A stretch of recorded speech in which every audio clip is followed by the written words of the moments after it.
Hello and welcome to another episode of Casual Friday. I'm back with the duck. As always, the show is brought to you by Woo. Links available in the description below if you want to check them out. Don, so I understand you've been having some absolutely terrible sleep, like pure dog shit, completely interrupted, just as bad as it gets. And because I'm such a considerate coworker, I thought of two solutions that are completely reasonable to help you reach a more sort of peaceful, productive state. So you could either sit down your daughter and explain to her that you're getting rid of her because sleep is really important. And I think if you explain it reasonably and explain the physiological benefits of sleep, any person of sound mind would completely understand. Or you just get a second wife. So your first wife and second wife can have set up some sort of shift to where you're not interrupted and they sort of sort these things out between themselves. So which one are you going to go for? I mean, we can talk about the second wife thing.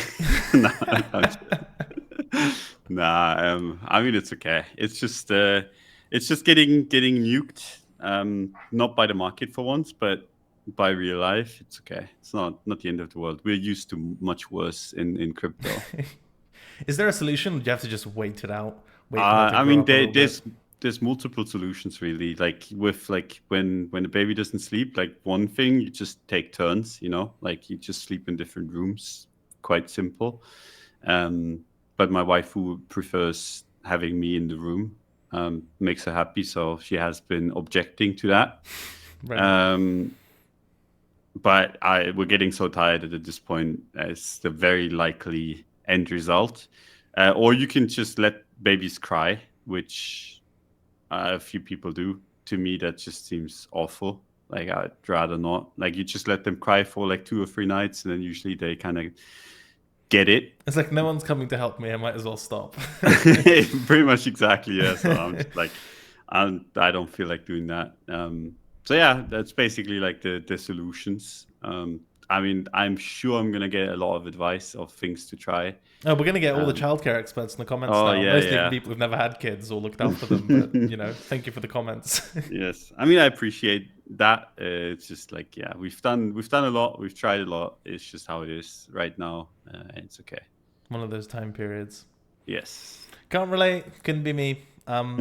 Let's talk about the market, Don. So last week, Trader Main came in for Casual Friday, made some bearish arguments and about larger time frame pullbacks, and then we talked about his system, and it was quite a fun episode, and thank you to all the comments and feedback there. Yeah, no, very nice. Everyone was like, yeah, keep this guy, and I'm like, oh, what the fuck? I still would love to see you host a Casual Friday episode with just anyone. I think it'd be quite fun. Oh, I think it would be horrendous. I'm not a good host. So. You just got to pretend to be me. Don't have any views and ask like decently pointed questions. How hard can it be? Asking decent questions kind of requires a little bit of intelligence. Saying it also doesn't help that you don't give a fuck what anyone else thinks. Like, not even in the slightest. Like, there's not a single iota of weight you give to anyone's opinion. Like, when I'm asking people, I'm like genuinely at least intellectually curious. Like, even if it's not going to affect my own trading and positioning, I think they're interesting answers to the correct questions. Whereas in your case, I don't think you can get more apathetic. So that might be a bit of a barrier. I mean, it might, yeah. We'll find out. Stay tuned. Leave us a comment as to if Don's going to host an episode of Casual Friday, who he should ask to come on. That'll be a fun one. Once I get fired for gross negligence and all of our sex scandals. They're saving the high time frames, Don. I don't know if you've noticed, especially in the last couple of days. So the monthly's got 5 days to go. And it didn't even pull back to the obvious monthly level of 35, 37. It came close, but no cigar. And it's trading closer to the monthly open-ish now. The weekly is the most kind of wicky time frame of all, right? So you had if you take the weekly wick at 40.2K, sort of the lowest low made in that ETF week consolidation, unless we get something really spicy on the weekend, which really hasn't been the case recently, right? It's all been sort of US session ETF-driven price action. It looks like we've had a spike through, 5-6 weeks of consolidation, and are going to close above. And then there's a real fight on the daily time frame as well to close back inside the 41.2K range. So is that enough? Just cycling through these time frames, the monthly, the weekly, the daily, they're all sort of pointing in the same direction of failed breakdown / reclaim attempt. Do you think that's enough to push us back towards the highs, or are we in for more pain either price-wise or time-wise? I mean, I've been bull posting like a bunch on Twitter. I haven't really I haven't personally taken a position, but I actually I've been liking this price action for the last couple of days. Because I think just in general, like with how the ETF played out and how we got the sell the news event ish, you would have expected, like reasonably expected prices to go lower.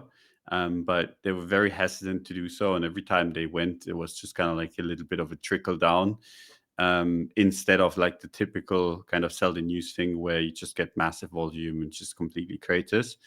So yeah, it could be enough. Like I'm not team bear anymore. If anything, I'm team wannabe bull. If this I would like it to hit obvious supports because then it's easier to trade. But given my real life situation right now, I'm most definitely not going to add trading to that list of things that keep me up at night. So yeah, but I'm not hating. Like if you look at the weekly time frame, if it closes like it currently looks like, we would be closing above the red week of 11th of December, which is basically like a little bit of a mini range. That's quite bullish. If you look on the monthly time frame, I mean, we didn't quite hit support, but close enough.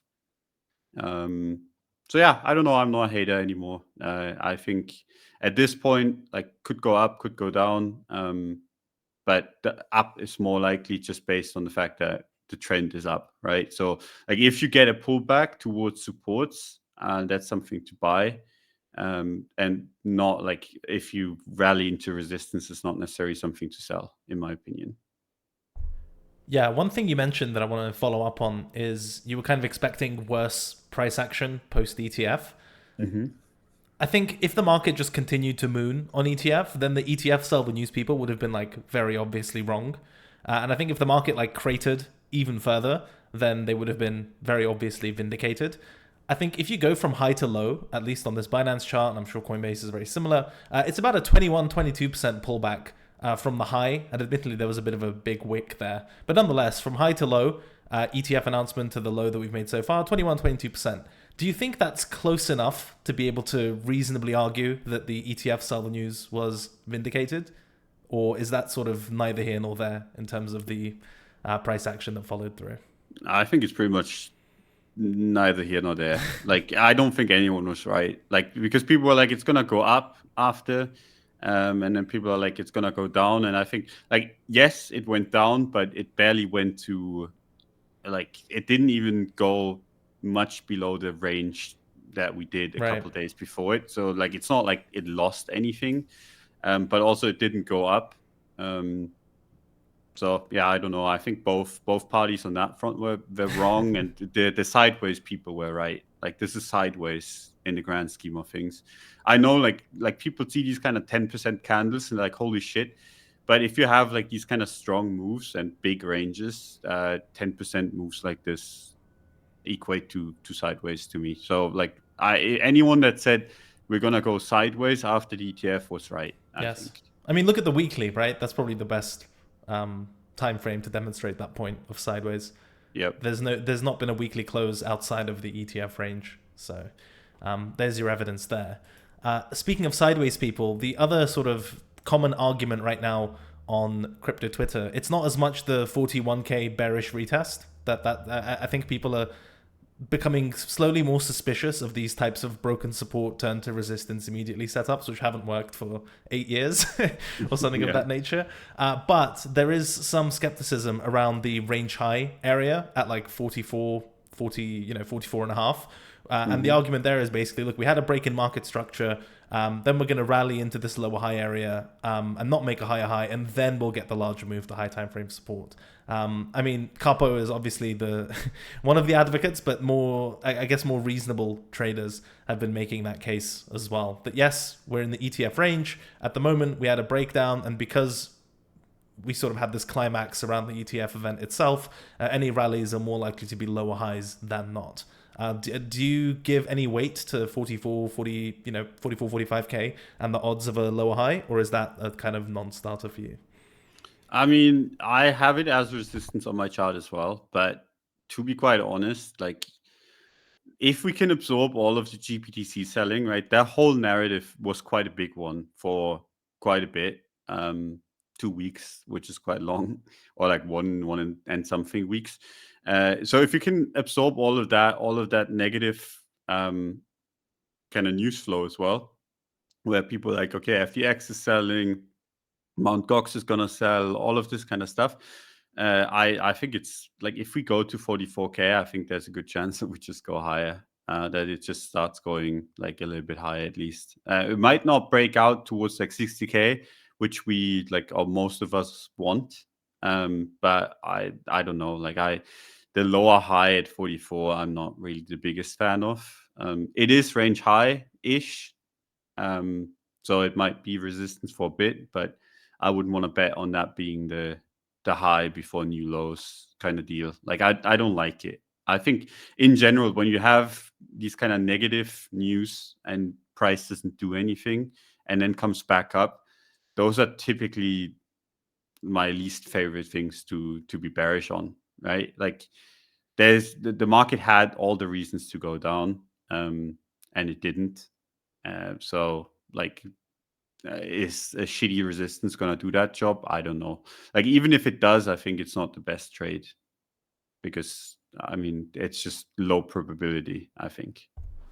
So the range reclaim presumably is a higher signal, Yeah. more important signal than a resistance within that same range, right? Yeah, I mean, I think if you break, like I don't see the point of being like bearish at 44 or like trying to short 44 for a lower high if you can just be bullish if it breaks. You know what I mean? Like, sure. Like the better trade on off that level seems just to be being bullish after 44K breaks, and then you're probably gonna go above the high, which was like 49K or something, yes. 48. It seems like a better trade to me, but I don't know. Like I've been not closely monitoring this thing, so the low time frames, and I know I'm saying low time frames to the daily, but it's just how it is. Elude me. But the weekly time frame, if you just look at that, if it closes like this and starts breaking out above 44, which is the same kind of level, yeah. I mean, like how can you like? There's no good reason to be bearish. Like obviously it can go down afterwards, but just from a TA perspective, this is literally as sideways as it can get in a very strong trend, right? And you would expect that if that sideways range breaks to the upside, that you just get follow through.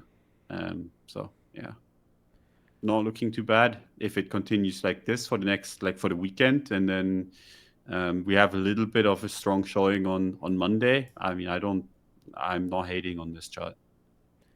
Yeah, I think the weekly time frame looks pretty reasonable compared to how it looked at least a couple of days ago, right? And we're just breaking down on all time frames. Yeah. Nice to see that slow down a little bit. Also, in general, I've just not been a fan of how a lot of the GBTC narrative, speculation, flows to Coinbase have been interpreted. I think a lot of people, a lot of the commentary I've seen has made some erroneous assumptions. Some as far as just looking at the 32 billion or whatever that Grayscale has, like, okay, well, this is all spot Bitcoin that they're going to sell to Coinbase, send to Coinbase to sell, right? And that's not how that works mechanistically. And now also notice how the market has kind of stopped this daily downtrend once we got news of the FTX portion being over. I don't think that's a coincidence, right?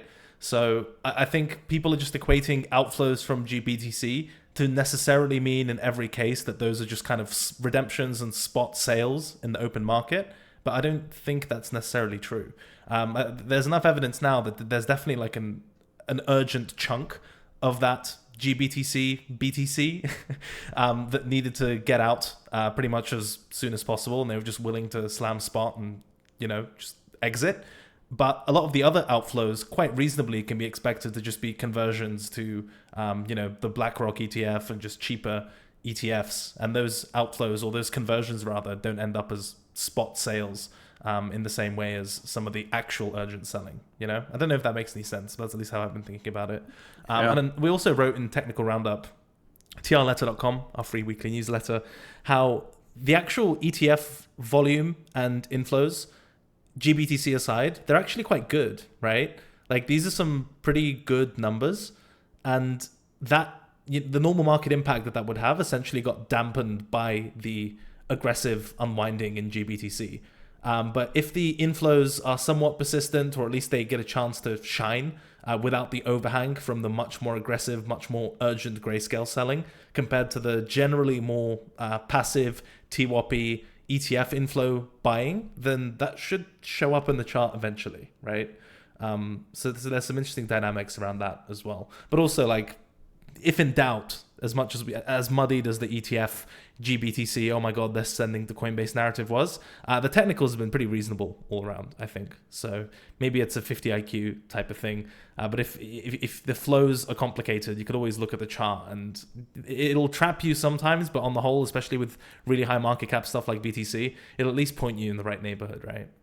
Yeah, I think in general, like, all of this, like, the longer this kind of goes on, the longer basically price goes sideways or doesn't move much, the better it is, because like we're basically absorbing like bad flow. Like we have the FTX selling, whether you subscribe to the GBTC selling or not doesn't really matter, but we have that narrative going as well. Like, that is all stuff that is quite urgent, and that will be kind of resolved in the next whatever weeks to months. So the longer we go sideways, the less of an overhang we have on these kind of shitty situations, and the better. And if it can consolidate at 42K or 40 whatever, around 40K, while absorbing all of that, I mean, that's the best news that you can get, right? Like, it's just, I mean, for me personally, like before the ETF came around, I was like, this is all gonna kind of play out in the mid 30K region, because at that point it's cheaper to absorb all of this. But if people are kind of like urgently buying, or just in general, like if that passive flow that we're getting from the ETFs and in general just from people returning to crypto is enough, I mean, that's quite good.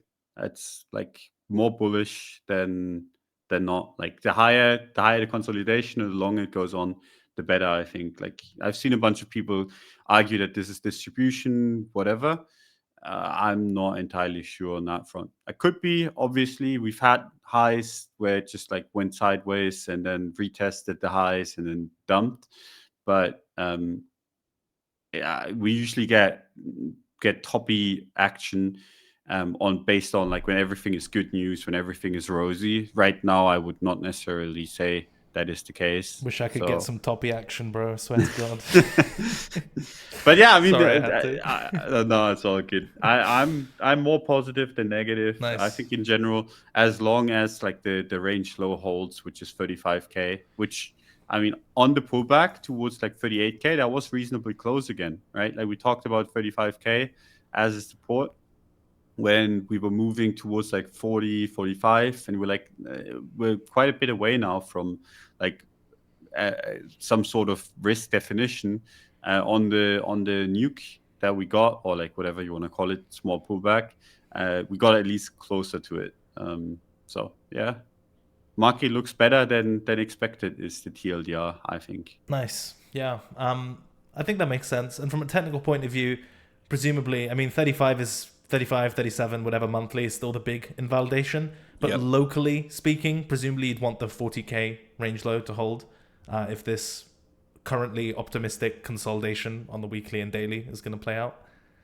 No, I think in general, like even if this comes back, like even if it does the like go to 44 and then go to 35, I'd still be like higher time frame bullish. Oh, sure, higher time frame, yeah.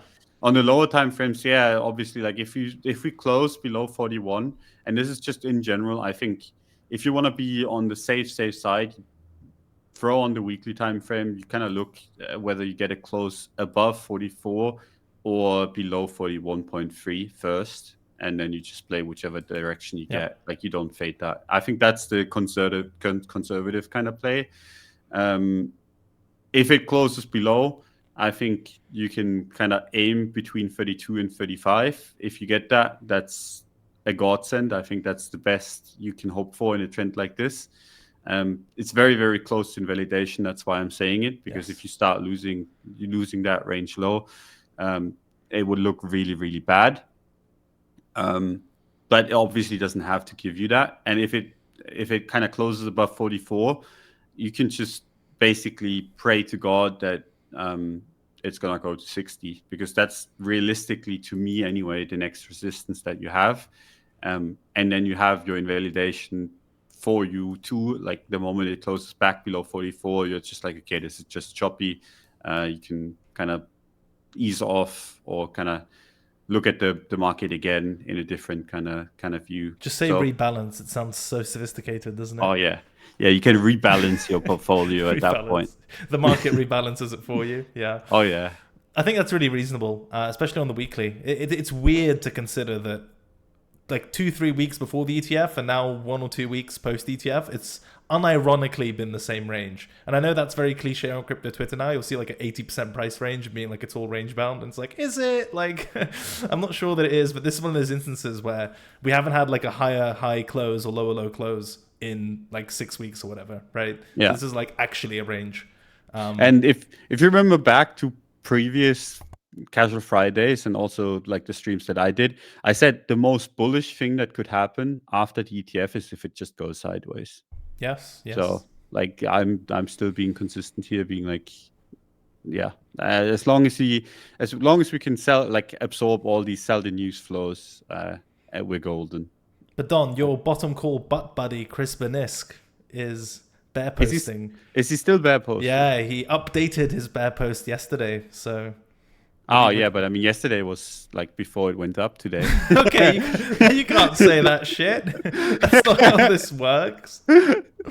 I can read out the tweet for those who don't know. I haven't got it on the screen, but it says from Chris. And the reason this matters is because he's just generally quite smart and transparent, right? Yes, he's bad. Yeah, there you go. Almost every time I like buy something and I have like high conviction, I look at his stuff and he's also somehow bullish. He's just copy trading you. He's listening right now. Hey, Chris, give me some allocation, bro. Anyway, it says, continue to think we go lower to consolidate than most people expect due to variables that are too many to explain in detail via tweet, e.g. crypto market specific, macro, adoption, new product development, etc. As for the denial out there, takes time for partiers to sober up. Saw a lot of drunkenness over the last month. In my opinion, Bitcoin to at least 30 to 36k before a local bottom, and wouldn't be surprised if we test the mid to high 20s before all is said and done, and we can make an actual move towards previous all-time highs. The path to get there will be volatile, expect fake outs, and will take months to play out. As always, patience is your friend, yada yada, that type of stuff. And he said one of the arguments at least is, don't ignore, we also just saw many of our first parabolas of the cycle, and they're now breaking, and macro looks precarious on a number of levels. New product innovations are close, but not quite there yet. Still, things still feel insular. Never said I'm majorly de-risking, more just counting my bullets and sharpening my blade. So, I mean, good tweet. Generally think like my thesis was always that Q1 is gonna be boring. And is still lasting for a little bit, but yeah, I mean, I could be. I honestly, like, I don't think it's gonna go. Like, I'd be surprised if it went below 30k. Besides a wick, I think in general, like, I would even be very, very surprised if it closed below 32k on like the weekly time frame. So I'm not necessarily agreeing there, but yeah, I mean, there was a lot of bullishness, but also, I mean, something that we cannot forget, and something that is easy to forget, is that with the ETF, this entire space has a lot more legitimacy than it had before, whether we like it or not, right? Like, we kind of got a stamp of approval of sorts of big finance on this thing. We also have big finance, like Larry Fink's just like sitting there shilling this nonstop. And he's actually making good arguments, right? Like, he's not doing, I don't know if you've seen what he's been saying, but it's actually not that bad for someone that hasn't been in crypto for the last 10 years. Like, usually the people that are just kind of like, I mean, even if I look to Saylor, right? If I listen to him, I'm like, fucking hell, this makes me so bearish. But Larry Fink actually kind of feels like, at least to me, it looks like he understands quite a bit about the space as a whole. So, I mean, that's giving us a little bit more of just appeal to the older generation and to people that were skeptics before. So I think that's like, it's just generally quite good to have that in on our side. Price-wise, who knows about like the whole fundamental side of things, but price-wise, I think that's quite good. So but then I who's wouldn't left to buy, underestimate Don? that.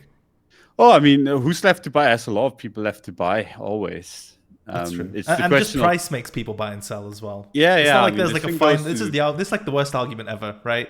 It assumes that there's this like finite pool which progressively kind of deploys at the same time, and then once you've reached whatever cap of would-be buyers, the market can never go up again, and they can like only sell. Whereas realistically, especially with volatility as the means for this, it's very easy to both get people cynical and then get them back in the market, just recycle people in general. People sell and then come back 1-2 years later. Momentum ignition for like psychology is like a very real thing. That sounds like a very convoluted statement, but basically what I mean is price going down a lot and or price going up a lot is an amazing tool to reignite people's interests in the market. So it's very easy to cycle through a similar / same pool of participants, even if theoretically you've already hit like whatever maximum cap of number of people who've heard about this or have bought it or have traded it, you know? Yeah, I know you also don't need that. Like, you don't need that much buying for price to go up. You just don't need, like, as long as people are not really selling. Yes. The sell side liquidity crisis. No, but it's like legit. It's kind of funny because people always think about the market like Bitcoin went from like 16 to 30K, right? And they're like, oh, this must have like people must have bought so much. But at the end of the day, like if there's not that many sellers, you can drive price of something up by quite a bit, as long as there's not that many sellers. And yeah, it's just like people think about the market wrong in all sorts of ways. Like price going up is bullish for price, as dumb as that sounds, right? Like you said, like the more like if Bitcoin breaks 60K, you're gonna see a bunch of people that never wanted to buy crypto. It just needs to be in the headlines for price going up, especially if in the rest of the market it's a little bit boring or something. Like you would have a lot of people be interested, and then the same with, like I said, you don't have to have a lot of buyers to make price go up. And you also don't have to have a lot of sellers to make price go down if people are not really interested in buying. So yeah, that's true. And also a lot of this stuff can act as bait for existing participants. Like just because someone's bought crypto, for example, doesn't mean they've deployed all they can and or ever will deploy, right? Like if price goes up, they might just start using leverage, for example, or FOMOing in more or adding size type of thing. So you can introduce some new supply demand dynamics even from the same pool of participants as the market makes them do things, right? Like sell more, buy more, etc. There was an article that I read somewhere about how now that Bitcoin's reached mainstream Wall Street adoption, because it doesn't sort of generate cash flows or do any of that stuff, that there's no one left to buy it. And I guess mechanistically don't find that argument super convincing. No. But we'll I see. mean, I know a bunch of people, even in my real life circles, that are like, hey, I wanted to buy a bunch at like 20, 25. I didn't. Now it's at 40. Where do I buy? Like, and I've just like, what do you tell them? I tell them to fuck off and to not ask me this shit. You're such a great friend. No. I legit just I don't talk about this kind of stuff with people. Like I find like whatever answer, like I tell them like, hey, if you're bullish on this thing, like if you think crypto is like something good, just fucking buy it and don't trade it and just leave it. And if you think it's a scam but it's gonna go up, then you should probably still just leave it because you need to time it and shit. Yeah, like this is just dumb. So basically what I tell people is just buy and hold if you like it and don't if you don't. Because I think if I give them advice on when to buy and sell, whatever, like sometimes I might be like, hey, now it's interesting. If someone came to me and was like, hey, could you please give me just like a brain dead entry like that, I might. But if someone comes to me and asks me like, hey, I want to buy now, I'm just like, fuck off. Like this is just not gonna, it's never gonna be good, you know? Like you tell 100%. someone to you tell someone to buy and they buy and then price goes up, like they buy 40K, price goes up to 16, they're like, oh shit, I should have bought more. They buy more, it retraces to 40, they're just like, fuck it, I'm gonna sell. They're on a loss now, right?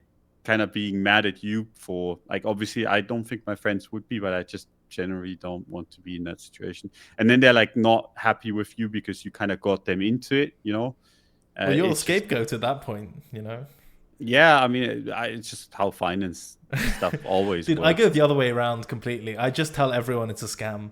And they're very I mean, I say it's a scam. Oh, for sure. There are like very few people in my life. I mean, full stop. You can end the sentence there. But those who know about like crypto or at least speculation side of things, whenever they ask, I'm just like, oh no, the market is just completely fraudulent. It's disgusting, really. It's so volatile. People get hacked all the time. I really wouldn't touch it. And it sort of makes them it makes them feel good, actually, because they've sort of avoided the market for whatever reason. That's why they're asking when and whether to buy. So then I'm giving them intellectual ammo to justify all the gains they've missed out on. It works out quite well. So you're keeping your friends poor. Is that yes, exactly. So we all need to. Yeah, exactly. That's what I'm doing. Just so you know, we're on the same level and all relate to each other. Yeah, I think in general, like, I don't know. I just like the whole finance thing in friendship is just, I don't know. So bad. Money in friendship, dude. Yeah, like, it's just something that you don't necessarily want to do. Can I have $200? Please, bro. It's my last deposit.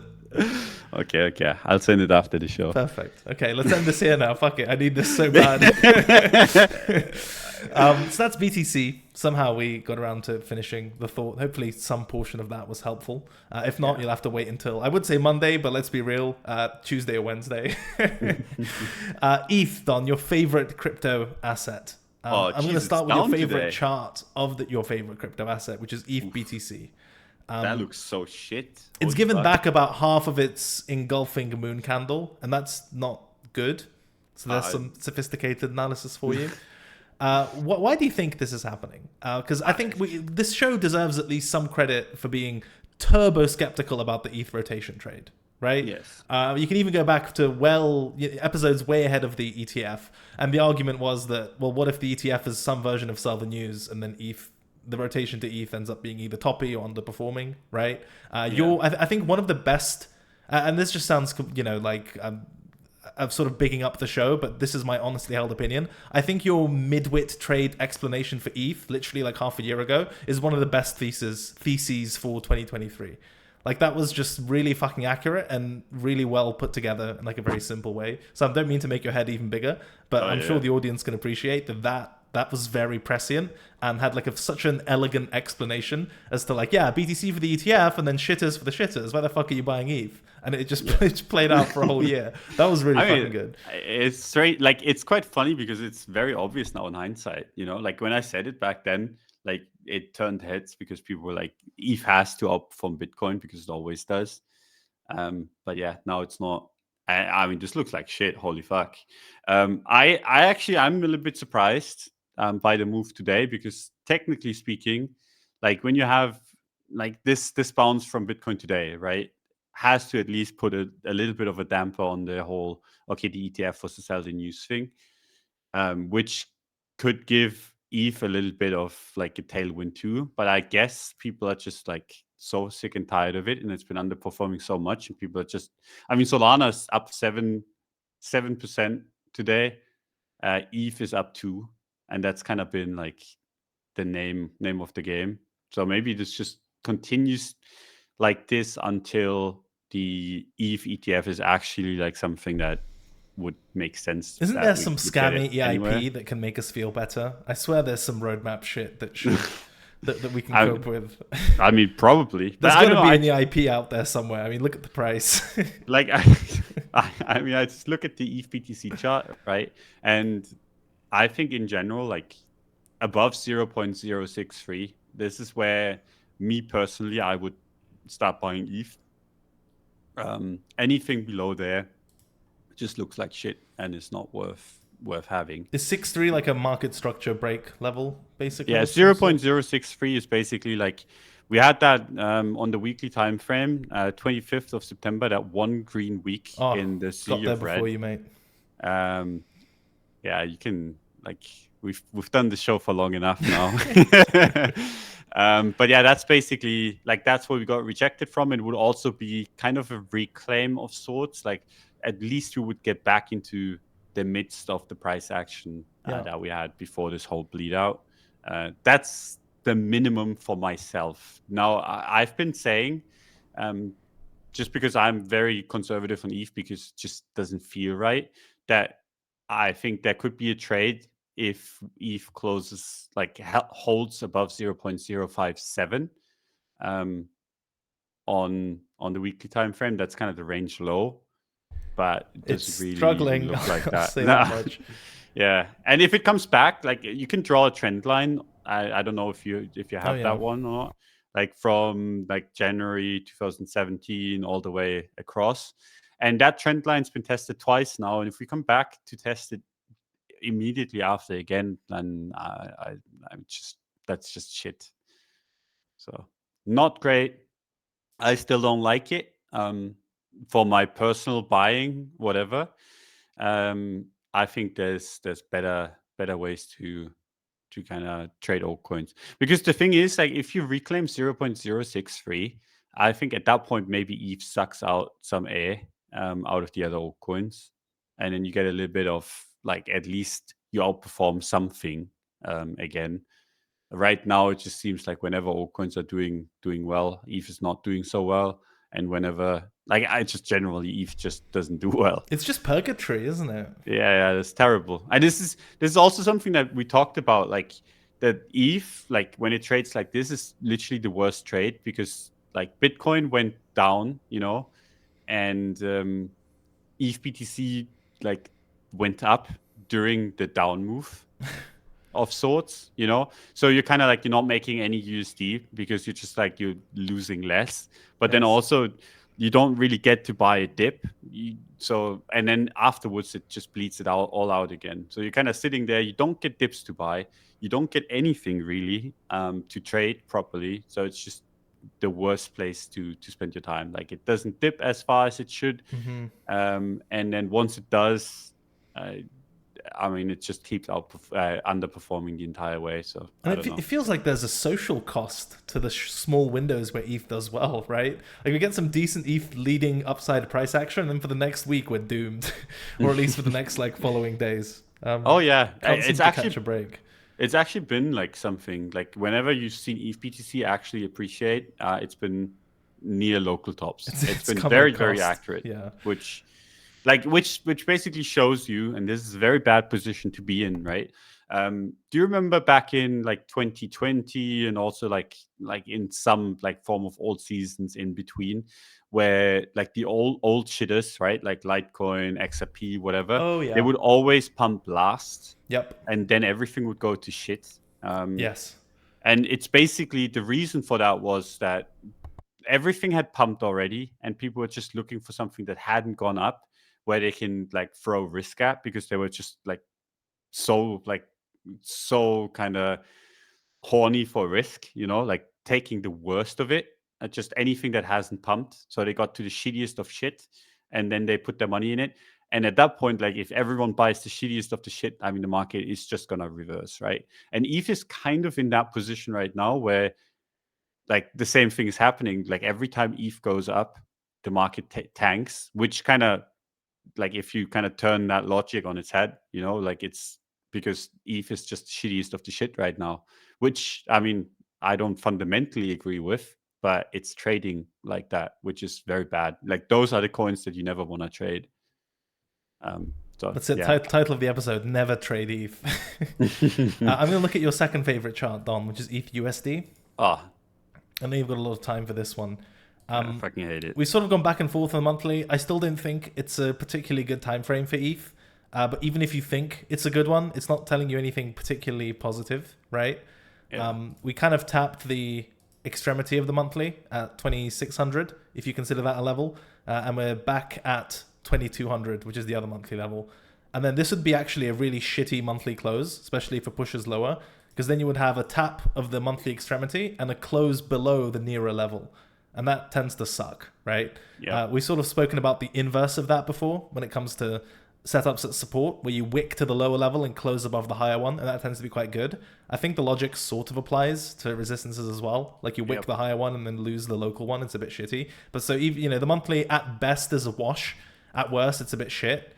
The weekly, I don't know, man. Like even TA aside, flows wise, this thing has just been dragged up by BTC the whole time. I think that much has been vindicated by ETH BTC performance, and that hasn't really changed. So putting too much weight into ETH USD TA when it's not really trading on its own accord, if that makes sense, may not be kind of the best move. That said, even if you look at weekly TA, it's like a standard rejection, right? The 2500 level, which you spoke about for eons, that got hit and it really didn't waste any time retracing the entire breakout candle. So I think what we argued in Technical Roundup was that 2100-ish, 2200 is the sort of local weekly support, but we've spent 4 or 5 weeks there already, and it's immediately retraced to that same level after hitting resistance. Like it's completely, fine for short-term trading, I think.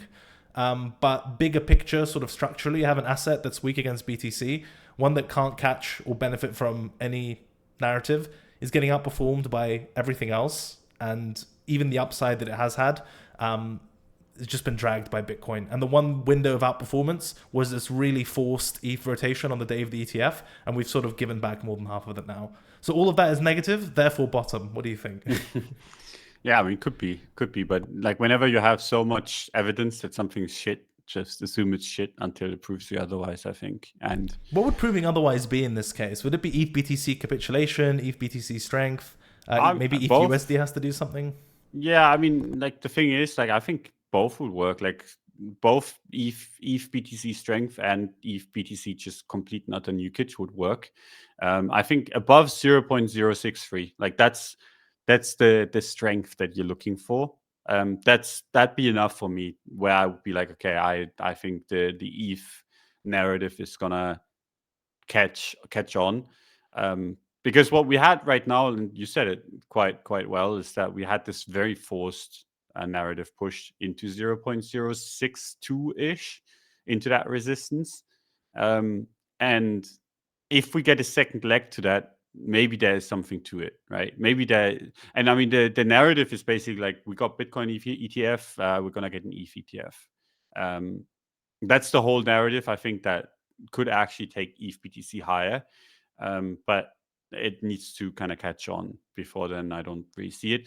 And then in general, like the capitulation thing is, if it goes low enough, I think in general, ETH is going to have a bunch of bidders, because a lot of people got very rich off of ETH. And ETH is still like besides Bitcoin, the name in crypto, right? Like everyone knows ETH. So I think like counting on it going to like astronomically low figures, not very likely. So if it goes low enough, I think ETH is always an interesting play, just because it has name recognition, it has some form of staying power. But otherwise, you just need to see strength. I think it doesn't really make much sense to play with it unless you get either of those things, like low enough to kind of make the risk worthwhile, or high enough to kind of show you that there is at least some sort of narrative. And it doesn't do like, it's like rip off the band-aid or show some balls, basically. Yep. Because this solution that we have right now of bursts of green that just bleed out over the subsequent days, it just sucks, man. That's not it. That's not like a bottomy feature, right? At least not on average. So that's the ETH side of things. ETH BTC, if it closes below 0.57, then the weekly reclaim argument is dead. In general, the fact that it's given back half of its very forced weekly reclaim candle is a bit shit. Maybe it carves out a lower high, but even a lower high would be below 0.57. So it's still like very muddy and following the impulse retrace pattern more so than anything a bit more constructive. ETH USD, you've got weekly support at 2200. That's fine, but it might not matter that much if the market is still being dragged around by everything else, and it's not really autonomous. Altcoins. I know you've had a lot of time in your life to look at these, Don. So I'm expecting very hot takes. But I mean, it's green across the board, which is nice. Out of my list, the Solana stuff's doing really well. So Sol itself's up like 8%. Bonk, JTO, Near for some reason is up 10%. Not going to talk about that. Even the Ethereum stuff is slightly underperforming. Again, my basket isn't particularly deep, but like Arbitrum and Optimism, 4 and 6% versus some of the Solana stuff. Now that is at least somewhat market cap dependent, but I don't think it's entirely unrelated to ETH underperformance as well. And actually, BTC, at least on my watch list, is the only red thing. That's so fucking sad, dude. So fucking cursed, isn't it?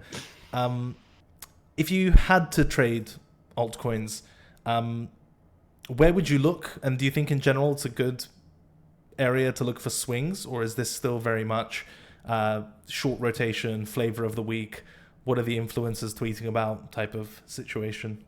I think it's short rotations, yeah. Right. But I could be completely wrong. Like, I'm just looking at this stuff, and the reason why I'm saying that is because all the stuff that people are talking about on Twitter is the stuff that moves the most.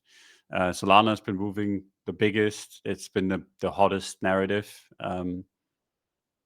AVAX is moving quite a bit. Capo Redemption Arc is only underwater by like 20%. It's not that That's bad. Nothing. It's not like the target was only away 20%-ish.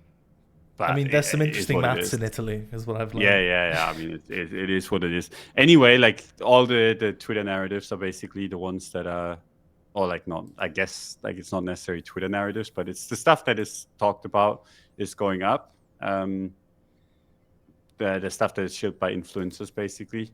And I think that's going to continue to be the case for a while.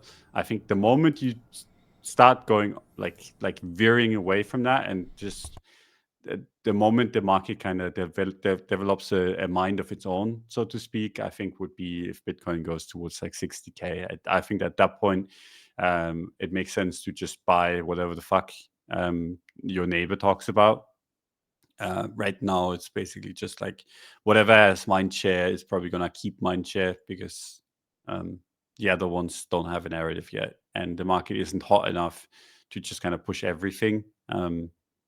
So yeah, I think in general, like short rotations, like take 10, 15, 20% here and there, and yeah, just move in and out until we start closing above 44 or below, like on the weekly time frame for Bitcoin, like above 44 or below 40, 41. I think that's going to be the case. And then if you close above, just do whatever the fuck you want to on the altcoins. You're probably going to get bailed out anyway. And if it closes below, I mean, look out below. I think basically how it's going to be.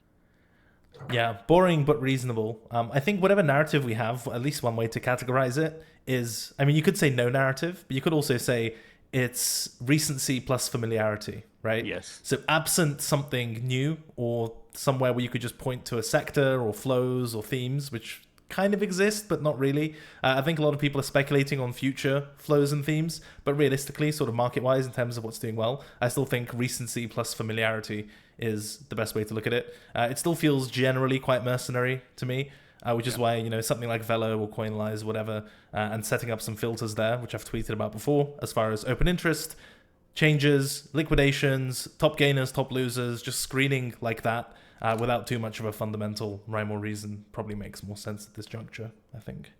Yeah. Have you looked at macro, by the way? I mean, it's making new highs, no? It's over. Like I've been hearing a lot of people be like, hey, because we're like Bitcoin and crypto as a whole is gonna do poorly because of macro, and then I look at the S&P, it's making new highs, and I'm kind of confused a little bit. Well, DonAlt, my favorite crypto influencer, told me that it's going to range between, what is it, 3,600 and 4,400 for 10 years. I'm actually quite, no, I didn't say 10 years, but I'm actually quite shocked that it isn't. But I mean, I guess the moment it started closing above like monthly resistance, I mean, just off to the races. I mean, in general, I think it's probably still like my gut feeling is still that it's gonna range. But I mean, that's why I'm trading crypto, not this, right? Because I'm most definitely not an expert in this, and it could just kind of just keep pushing. Do you ever think about what your life would have been like if you bought Meta when we shilled it to each other on Casual Friday at the Schmigo bottom? Dude, I have a guy in my DMs that keeps on asking me about it. So like we talked about casual like Meta on Casual Friday when it was below 100, right? Like pretty much the Pico bottom. I have it marked out. It was like a 90 or 91. And also, to be clear, the arguments were dog shit, right? I think it was something along the lines of, oh, well, this might be a decent way to get metaverse exposure because all the crypto projects that are doing it are like shit and scammy, but Meta kind of isn't. I think also like this is just down so much, so unreasonably. It's the crypto bag holder trade. Like, how much lower can it go, guys?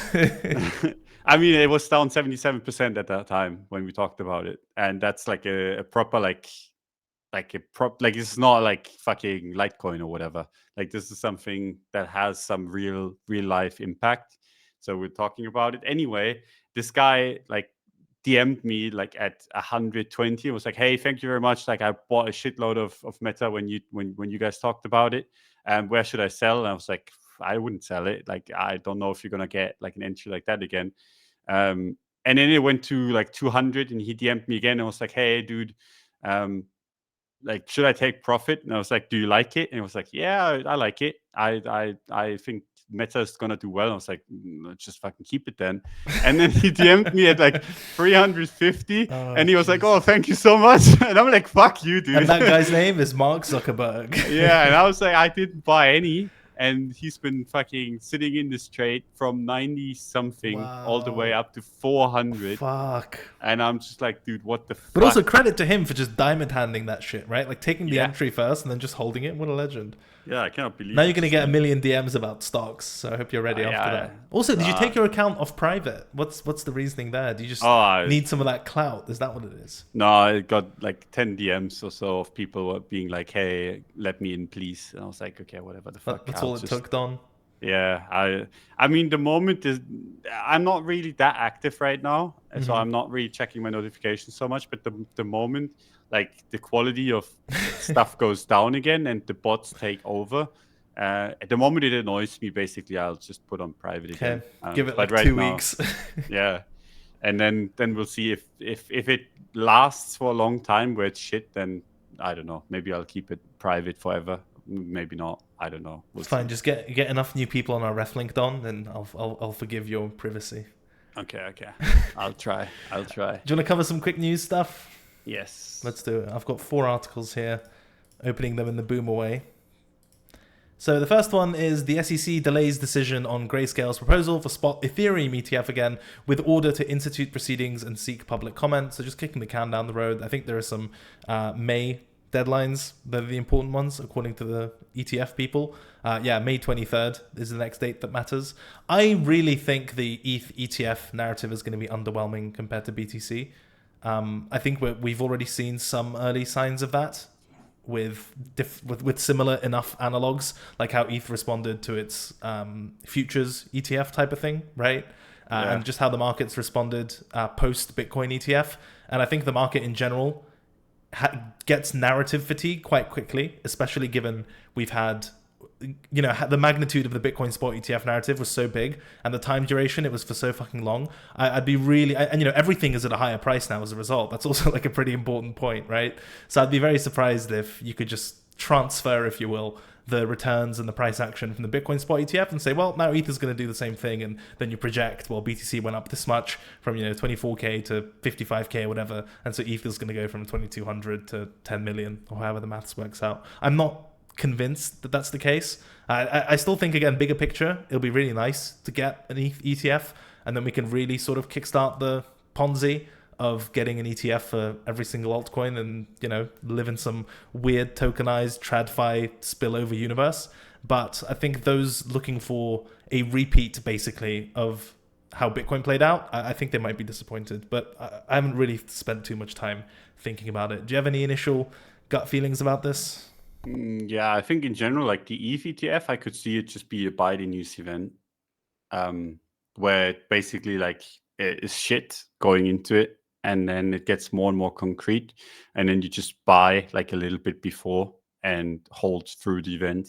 I think, like, for some reason in my mind, there's a good chance that it's gonna be good after. Like, if it gets an ETF, and it's still a big if, I think. Because ETH is much more complex than Bitcoin, right? So I like there's the whole kind of ecosystem behind ETH that just makes it more complicated, I think. But if we get one, I think it's probably going to be good going into it and after, as opposed to like what we had in. Sell the rumor and buy the news. You heard it here first. Always coming out with original bangers. That's how we do it here. I mean, so far it's been decently accurate. So we'll see if it continues. Yeah, I'd be surprised if ETH doesn't get one eventually. Yeah, but even if they kick the can down the road, I think it can take much longer than it can take. Yeah, I mean they've got a lot of time to. It's basically a fresh, blank slate in terms of how far you can kick it down the road before you're sort of statutorily obliged to make a decision. Yeah. The thing is, like, the moment you approve ETH, you kind of open the door to other shitcoins too, and then you open the door to people in the TradFi world and in general in all the worlds just getting completely and utterly wrecked, right? Like we like to be like, hey, yeah, they don't take us seriously and they're kind of shit talking us for no reason, but like, let's be real, like this entire space is so full of scams and so full of like bad actors. Inviting people into it that have no idea what the fuck they're doing, just it's gonna end up in a bunch of people being scammed, basically. So reminds me of that meme. Oh no! Anyway. Yes.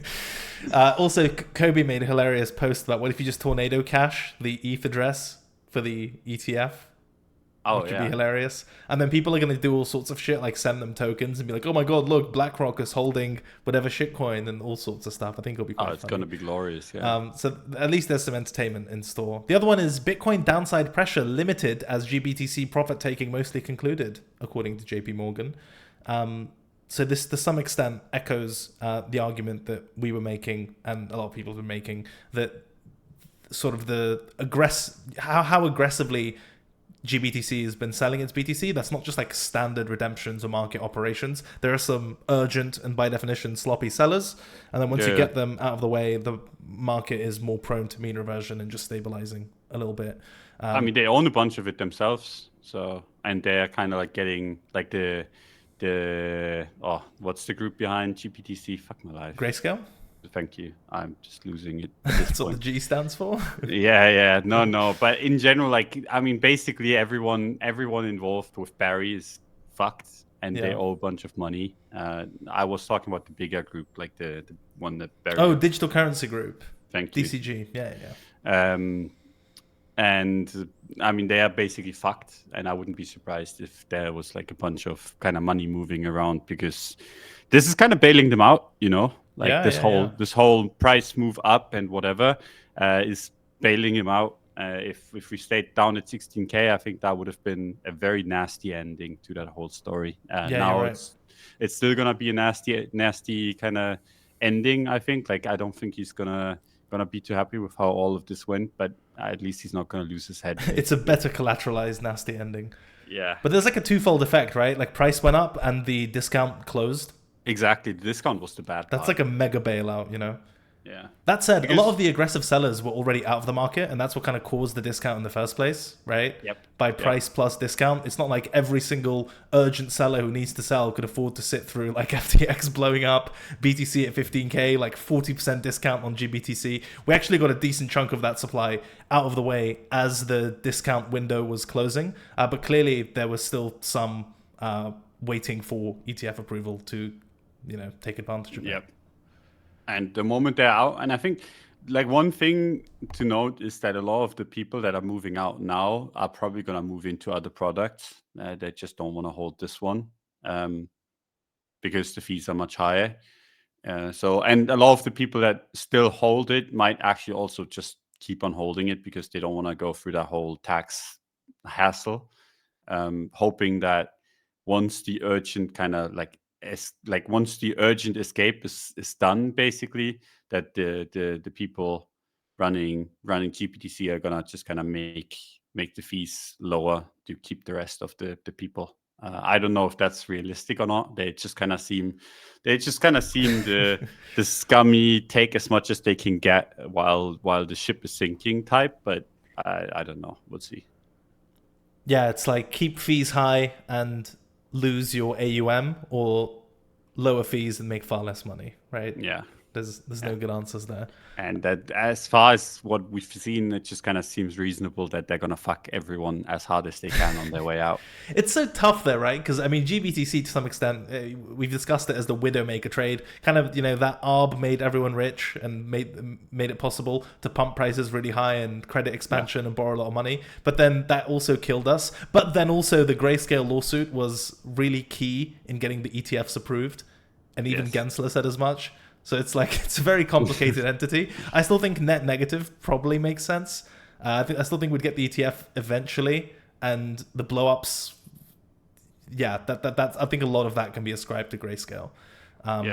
It's a whole sort of house of cards, dominoes, Jenga tower type of structure, but Grayscale is a big part of it in terms of letting those entities borrow so much, and then Grayscale was very widely used as collateral, just getting people trapped in that arbitrage trade. Yeah, it's rough. So I think the lawsuit was like a mini redemption of sorts, but I think we'd eventually get an ETF without the lawsuit, but it mitigates it somewhat, right? But still probably net negative. I don't know, man. It's pretty hard to get over, I think. I mean, there's this meme that was like the person you like the least or your biggest enemy just made a good point. The bald dude, Yeah, and I mean, that's basically how it feels. That's a perfect way to describe Grayscale. I like it. So, yeah.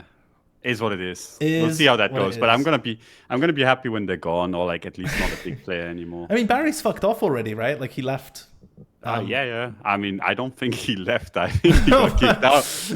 But he's not there anymore. Yeah. Yeah. It's like when these fancy schools in the UK kick you out because they don't want to say that you got kicked out, so they'll just say you were asked to leave. And it's like, okay, is it really a question if I've only got one choice? Yeah, potato, mate. Bitwise publishes digital wallet addresses with Bitcoin holdings for spot ETF. Yeah, Chads. And people are donating to them. Isn't that cool? Or at least hilarious. It's like very new. And they recently said, after they got those donations, people asked what that's going to mean, or the implications.